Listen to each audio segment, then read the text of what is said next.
Good morning, good afternoon, good evening students.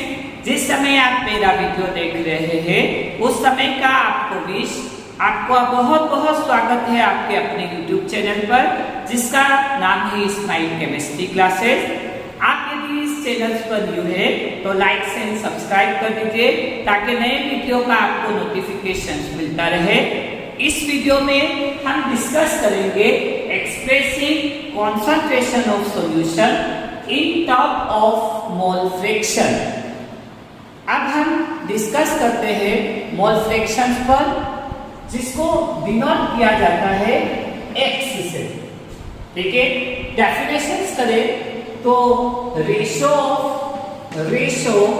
Of number of moles of component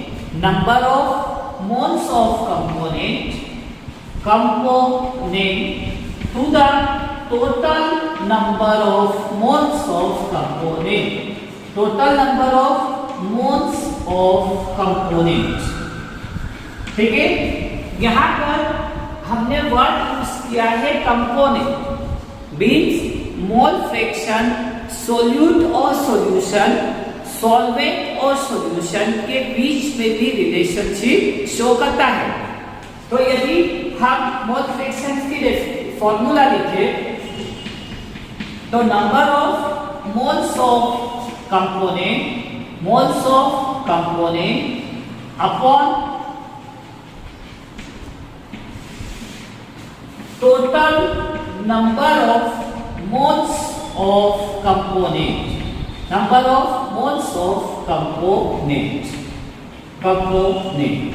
number of moles generally denote होता है small n से। तो यदि हम यहाँ पर ये मोल फ्रैक्शंस को सोल्यूट की टर्म में लिखे तो हम सॉल्वेंट जो होगा और सोल्यूट जो होगा, सोल्यूट को हम V से डिनोट करते हैं, सॉल्वेंट को हम A से डिनोट करते हैं। तो सोल्यूट का जो नंबर ऑफ मोल्स होंगे वो Nb होंगे और सॉल्वेंट के जो नंबर ऑफ मोल्स होंगे वो होंगे Na। तो यदि मैं मोल फ्रैक्शन निकालूं फॉर द सॉल्वेंट तो यहाँ पर फॉर्मूला क्या हो जाएगा, number of moles of solvent upon number of moles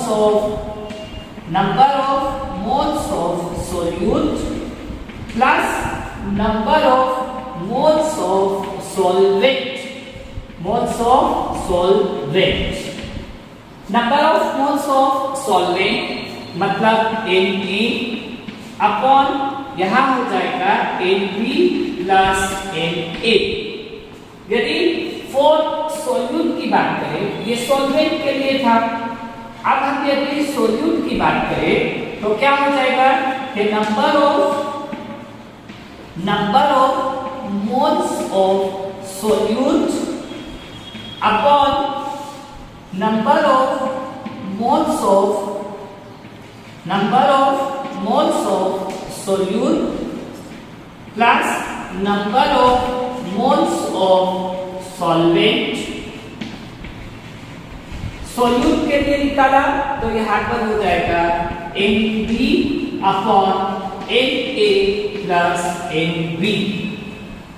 अब यदि हम इन दोनों को ऐड करें तो Xa plus Xb equals to होगा Na upon Na plus Nb plus Na upon Na plus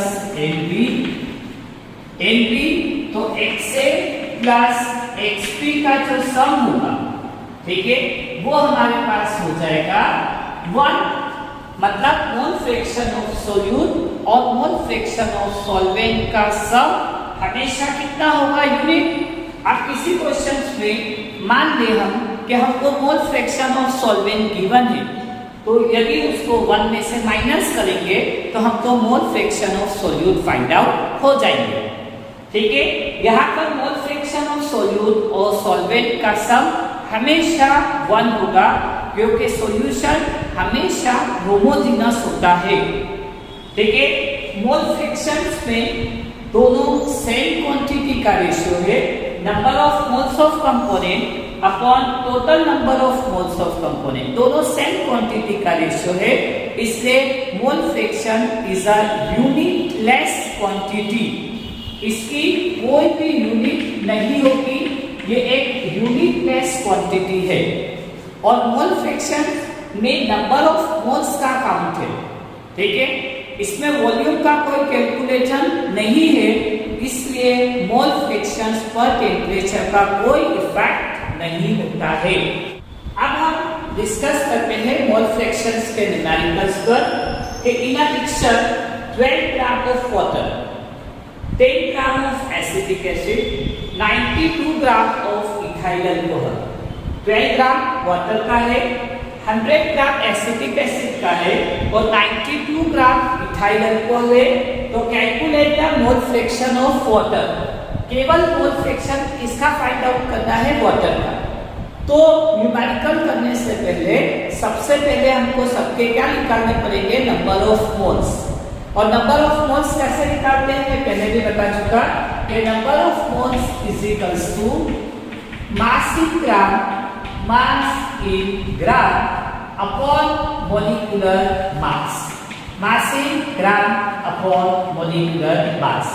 तो हमको इस क्वेश्चन में वाटर, एसिटिक एसिड और इथाइल अल्कोहल के मॉलिक्यूलर मास की जरूरत पड़ेगी। तो हम बात करते हैं मॉलिक्यूलर मास ऑफ वाटर। तो वाटर का जो मॉलिक्यूलर मास है वो वाटर का फॉर्मूला H2O, तो हाइड्रोजन के 2 एटम और एटॉमिक मास हाइड्रोजन का 1 प्लस 16 इज इक्वल्स टू 18। तो वाटर का मॉलिक्यूलर मास कितना हो गया, 18।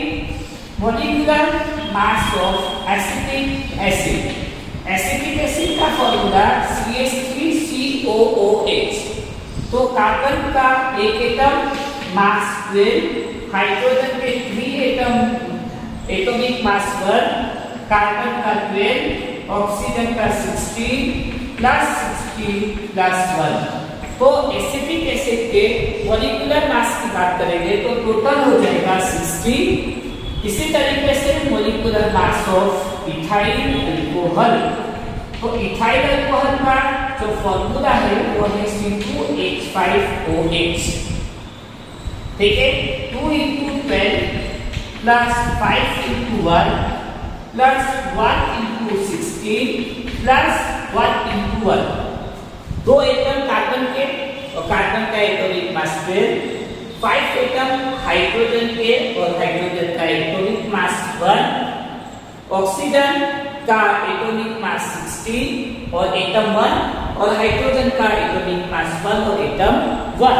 तो ऐसी कंडीशंस में इथाइल अल्कोहल का जो मॉलिक्यूलर मास होगा 46। अब मॉलिक्यूलर मास डिटरमाइन करने के बाद हम सबके नंबर ऑफ मोल्स निकाल लेंगे। Number of moles of water plus number of moles of acetic acid plus number of moles of ethyl alcohol. तो हमारे पास फॉर्मूला है मास in gram upon molecular mass. तो वाटर का मास इन ग्राम 12 और molecular mass 18, ethyl acetic acid का मास in gram 100 upon molecular mass 16, ethyl alcohol का 92 upon 46। ये हो गए इसके नंबर ऑफ मोल्स, जिसमें 12 डिवाइड बाय 18 करेंगे तो 0.67, 100 डिवाइडेड बाय 60 करेंगे तो 1.6 मोल होंगे। ये हम निकाल रहे हैं नंबर ऑफ मोल्स। और 92 डिवाइडेड बाय 46 करेंगे तो आंसर आएगा 2.0 मोल। अब हमने सबके नंबर ऑफ मोल्स निकाल लिए। अब हमारे पास हमको मोल फ्रैक्शन निकालना है। किसका मोल फ्रैक्शन निकालना है, केवल वाटर का। तो mole fractions of water is equals to क्या हो जाएगा, number of moles of water upon number of moles of water plus number of moles of acetic acid plus number of moles of ethyl alcohol. Number of moles of component upon total number of moles of component. Total मतलब उस component, उस solutions में या उस mixtures में जितने components हैं उन सबका सम। तो यहाँ पर वाटर है, एसिटिक एसिड है और इथाइल अल्कोहल है। वाटर के नंबर ऑफ मोल्स हमने निकालिए 0.67 प्लस 1.6 प्लस 2.0।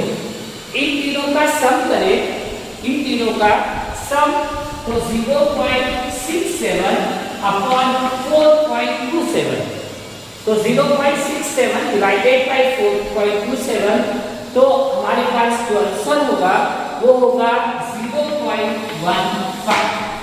तो इसके जो नंबर ऑफ मोल फ्रैक्शन निकला वाटर का मोल फ्रैक्शन। यदि हमको एसिटिक एसिड का दे तो यहाँ पर एसिटिक एसिड आ जाएगा, और यदि इथाइल अल्कोहल दे तो इथाइल अल्कोहल का, और यदि हर कंपोनेंट का दे तो हम हर कंपोनेंट का भी क्या कर सकते हैं, मोल फ्रैक्शन डिटरमाइन कर सकते हैं। आई होप आपको मोल फ्रैक्शन का टॉपिक बहुत अच्छे से समझ में आया होगा। Thank you for watching this video.